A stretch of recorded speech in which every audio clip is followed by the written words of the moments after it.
Working for free. That probably doesn't sound too appealing, but it's what thousands of firefighters across the country do every day. I'm Lee Zurich. And I'm Tisha Powell. Today on Investigate TV Plus, what's threatening the future of volunteer fire departments and how losing the critical service could impact you. Every year, I think it's always kind of a dodge the bullet this year. So. Dodging the bullet in terms of staying open or closing. Staying open. Plus, buying a new car can be a painful process, even worse when it starts falling apart. I noticed my car paint was like peeling on it. It looked like somebody dropped acid or something on it, really, so I didn't know what was wrong. What you need to know to protect your investment before you buy. And if your child's worries get in the way of school or friends, it could be a sign of an anxiety disorder. Most people have sort of always been anxious, and it's sort of gotten more severe over time. We dispel common myths associated with the diagnosis. In-depth stories that inform and inspire. You're watching Investigate TV Plus.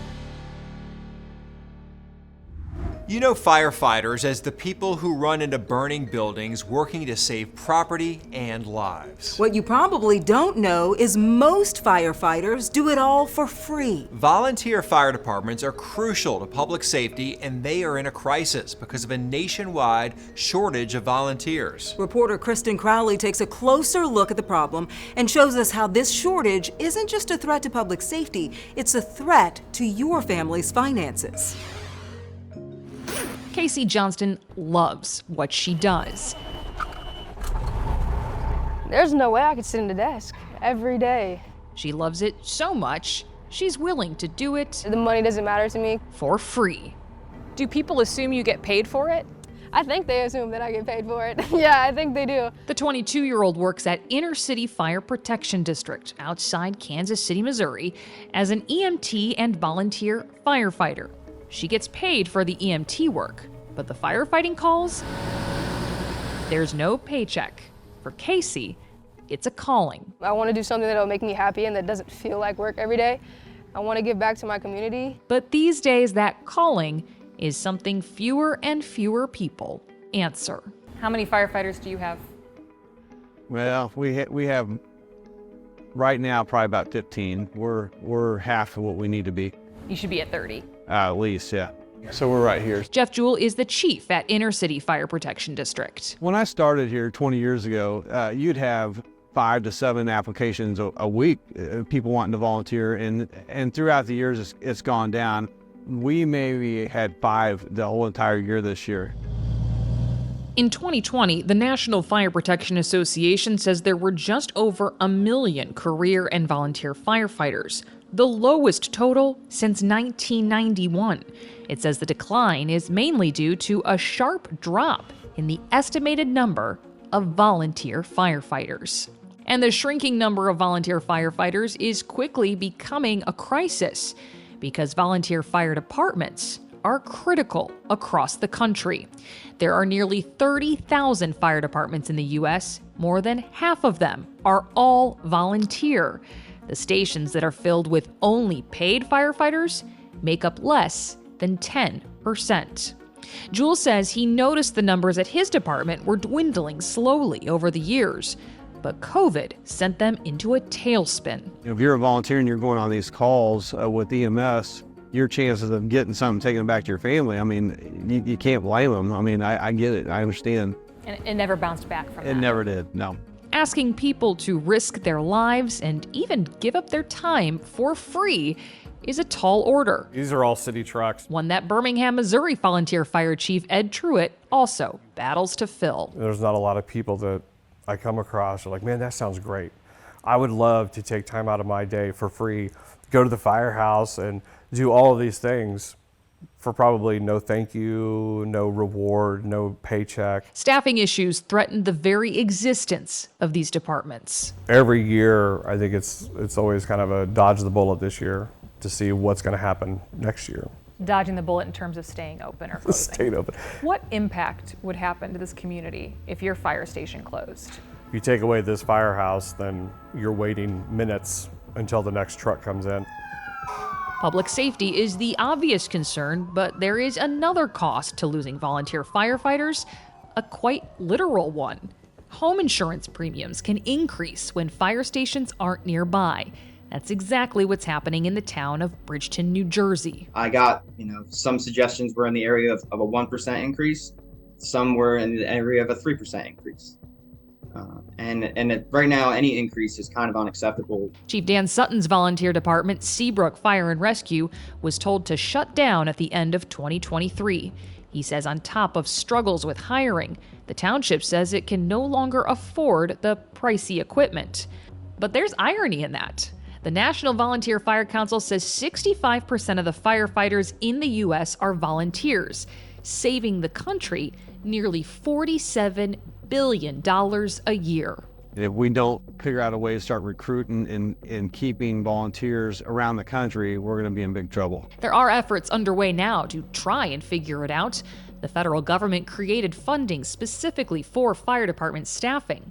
The National Volunteer Fire Council used some of that funding to start the Make Me a Firefighter campaign to raise awareness about the need for volunteer firefighters and connect people with openings in their community. It's been an absolutely wonderful program, but the problem is we keep getting less money. Steve Hirsch is chairman of the National Volunteer Fire Council and says while more funding could help these departments recruit and afford expensive equipment, education is the real key, because he says most people don't even know they qualify to volunteer. We need to get better about reaching out for non-traditional folks like retired truck drivers who can drive our trucks but maybe not fight a fire.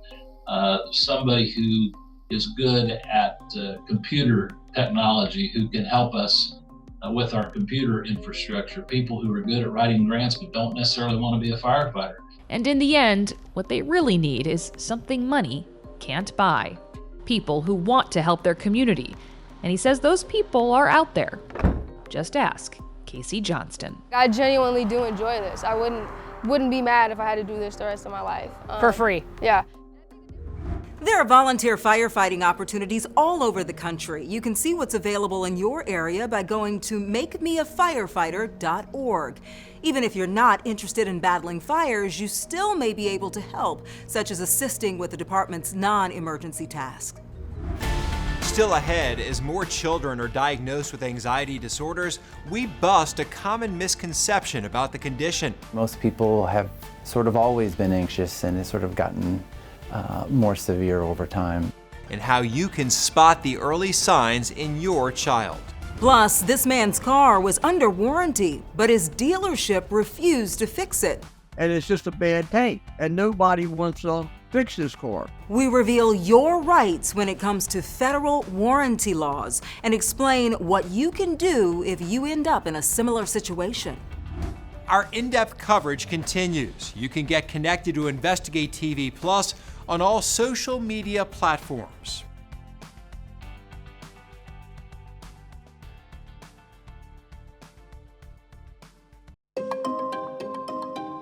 According to Kelley Blue Book, in 2022, the average price of a new car reached a record high $48,000.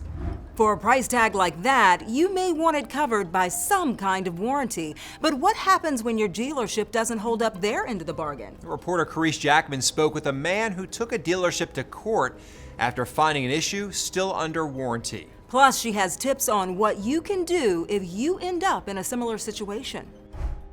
It's an issue Richard Houston didn't see coming, especially after purchasing a brand new vehicle. If you could describe the entire situation in one word, what would it be? Be hell. Houston bought a new car in January of 2020. Within the first 18 months, Houston says he noticed spots forming on his hood. I noticed my car paint was like peeling on it. It looked like somebody dropped acid or something on it, really, so I didn't know what was wrong. But then I noticed it was all over the car. I had 25 miles when I bought the car. It was brand new. Houston says he tried taking it back to the dealership to see if they could fix the paint, but says he kept getting the runaround, with employees telling Houston it wasn't their fault, but a result of outside influence. And I said, I don't know what you're talking about. You got to have a car outside. I said, this is ridiculous. Houston also says his car was under warranty. The paint was put on with not enough layers when they painted the cars. It's supposed to have 3 coats, and they said the 3 coats that were put on it equals a piece of copy paper, which is nothing. And it's just a bad paint, and nobody wants to fix this car. That's when Richard Houston got an attorney to help him fight his case. Ultimately, she got a large cash settlement. Consumer attorney Bob Silverman with Kimmel & Silverman is the law firm that helped secure the settlement. Silverman says in Houston's case, the Federal Warranty Act or the Magnuson-Moss Warranty Act was in his favor. What it means is they can't fix your car within a reasonable period of time or a reasonable number of days in the shop. They owe you money. They owe you a percentage or portion of your purchase price back for the difference between what they promised you and what you got. Silverman says it's important for consumers to know their legal rights and reread your warranty from time to time, especially if you think you have an issue. I guess the most important thing is don't be taken advantage of. Document, document, document. And if you're not getting anywhere, you think you're taken advantage of, find a credible, honest, good lawyer to talk to. Don't sign anything until you're comfortable to bring to that lawyer's services, and never go with a lawyer who's going to charge you a fee. Houston's happy he fought back and wants people out there to know they have every right to do the same. For other consumers out there who feel like they don't have a voice, who feel like there's no end in sight for them, what would your message be to them? You do have a voice. We reached out to the car company for comment and have yet to hear back. Still ahead on Investigate TV Plus, proof you can learn a lot about life through death. I have been interested in obituaries since I was a young person, like a child. How a woman's interest in obits exploded into a popular social media account. Plus, raising a teen, not a one-size-fits-all scenario. Everyone thinks that all teenagers ... and that is simply not the case. New research examines the minds of teen girls and how ethnicity could play a role in how they process emotions. We had unspoken cultural rules on how to display emotion. You can watch Investigate TV Plus anytime, streaming online. Get the app for Roku, Amazon Fire TV, and Apple TV. They're free to download.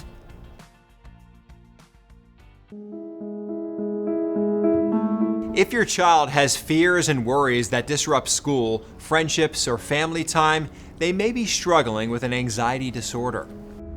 You might have heard that a single event, such as a nightmare, can trigger anxiety, but Mayo Clinic experts say it's not that simple. In this medical mythbuster, Viv Williams talks to a child psychologist about what's behind childhood anxiety disorders and what you can do to help. Whether it's worrying about school, a fear of certain animals, or even just being away from their parents, identifying the triggers for a child's anxiety can be difficult. But according to Dr. Stephen Whiteside, a Mayo Clinic child psychologist, there often isn't one single event or issue that's causing these strong emotions. Most people have sort of always been anxious, and it's sort of gotten more severe over time. Whiteside says anxiety can run in families, and some people simply tend to be anxious. The best example is specific phobias, where kids have one very clear specific fear, such as a fear of dogs. And it's actually pretty rare for families to come in and say they were fine, they were comfortable around dogs, and all of a sudden they had this bad experience at a friend's house, and all of a sudden they've been afraid of dogs. More often, families will say, well, we never really had a dog, they've always been afraid of dogs, and when that neighbor's dog moved in, just all of a sudden it became problematic. Whiteside says while one experience won't usually cause an anxiety disorder, ongoing issues can. An article in the journal American Family Physician notes repeated bullying, exposure to violence, low socioeconomic status, and trauma increase a child's risk of developing an anxiety disorder. Whiteside says there are many potential symptoms, including fear, anger, irritability, refusing to participate in some activities, a racing heart, sleep problems, fatigue, headaches, and stomach aches. So what should you do if your child has these symptoms? Whiteside says one potential solution is exposure therapy. One of the main problems that maintains anxiety and worsens it over time is avoiding situations that make you nervous. And so in our treatment, and in the most common, most effective treatment for anxiety disorders, we help kids gradually face their fears and learn through their own experience that what they were afraid of was not as bad as they thought it was going to be. He says the process involves slowly, gently, and safely exposing kids to their fears. Take social anxiety, for example. Kids are very nervous meeting new kids their age. We wouldn't necessarily take them to the park and then push them to go up to some random kids they don't know and start a conversation. Instead, he suggests starting small by encouraging your child to call a relative or talk to a sales clerk at the mall. Taking small steps, things that you can help your child practice in the moment. With this Medical Mythbuster, I'm Viv Williams. Dr. Whiteside says if anxiety symptoms are getting in the way of regular activities or are worrisome, seek professional help. There's also new information when it comes to teens and mental health.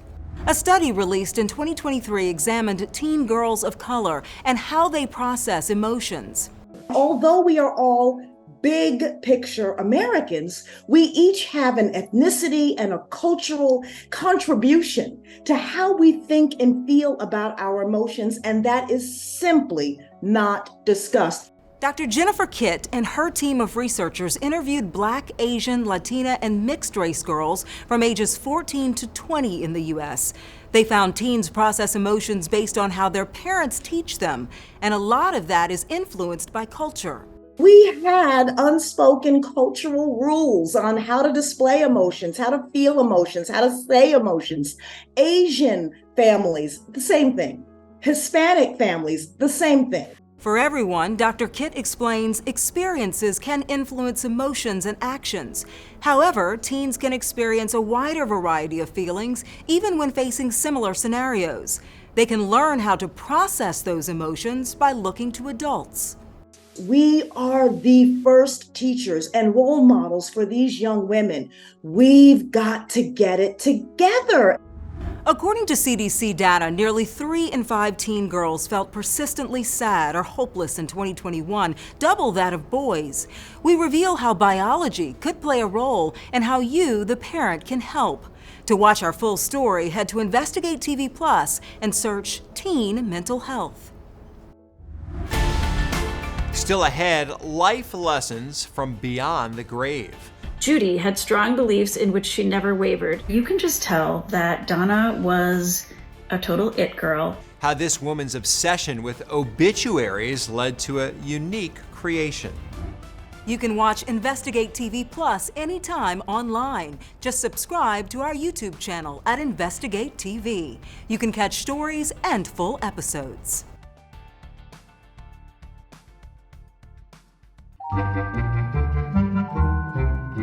According to the online etymology dictionary, the word obituary comes from the Latin word obitus, or to meet death. Sharing obituaries may sound morbid, but a woman in St. Paul, Minnesota says the dead can be downright funny. Reporter Deborah Alfarone shows us how she's compiling obits and life lessons on a popular social media page called Tips from Dead People. On Thursday, February 4th, Travis Sistrunk made his last inappropriate comment and exited his rickety old body, having lived twice as long as we expected and way longer than he deserved. Judy had strong beliefs in which she never wavered. You can just tell that Donna was a total it girl. Simply put, Mary McGreevy loves obits. I have been interested in obituaries since I was a young person, like a child. A strange hobby sparked when her mom wrote them for their local paper. Mary collected them for years. When her daughters encouraged her to take them to TikTok, Tips from Dead People took off. It completely blows my mind. Some of the comments moved me to tears. They say something like, "This is exactly what I needed to hear today." I am floored by the fact that there are that many people out there like me who enjoy a good story. Like the story of Travis. Travis loved to make people laugh, mostly himself. Or the story of Judy. She left behind a hell of a lot of stuff to her daughters who have no idea what to do with it. Mary says she learns a lot about life through death. And seriously, you may want to take notes. The little things in life are truly the big thing. So what I mean by that, you think that your job, your house, your legacy, you think that's the finish line. And those are the big things in life, that's a big fat nope. The things that are important are the little things, the vacations, the romance, the cooking fails, the pranks, the sibling stories. Do you have the relationships that matter? Do you have the memories, the experiences that matter? I told you. Tip 2. Try all the things that you've wanted to try. If you want to try gardening and you're 75 years old, try it. It doesn't matter.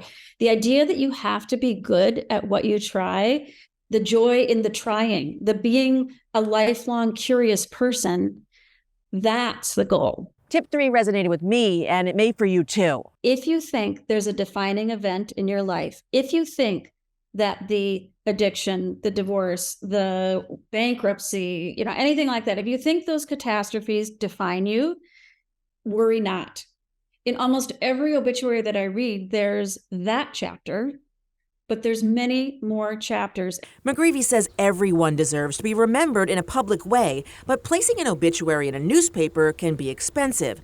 That's why she co-founded Epilogue, a website where you can post stories, pictures, and videos online for free. It makes money from ads, not submissions, so everyone can remember and honor their loved ones. That was such a great story with such good tips on life. And a friend once told me, write your obituary and live your life backwards so you can accomplish the things that you want to accomplish. That's a great advice. Did you take the advice? Did you write yours yet? I'm thinking about what I want to say. Okay, you have to think about what the rest you want to accomplish, right? Yes. All right, very nice. All right, that's it for us here on Investigate TV Plus. I'm Lee Zurich. And I'm Tisha Powell. Thanks for watching. Next time on Investigate TV Plus, a mother who lost her son in a car wreck. My son would be 28. Says a simple piece of tech could have saved his life. I just feel like, dang, if we would have just had that, This is beyond urgent. Other countries are already requiring this? The European Union has required belt reminders for all passengers since 2019. We investigate the effort to install seatbelt reminders in cars across the country.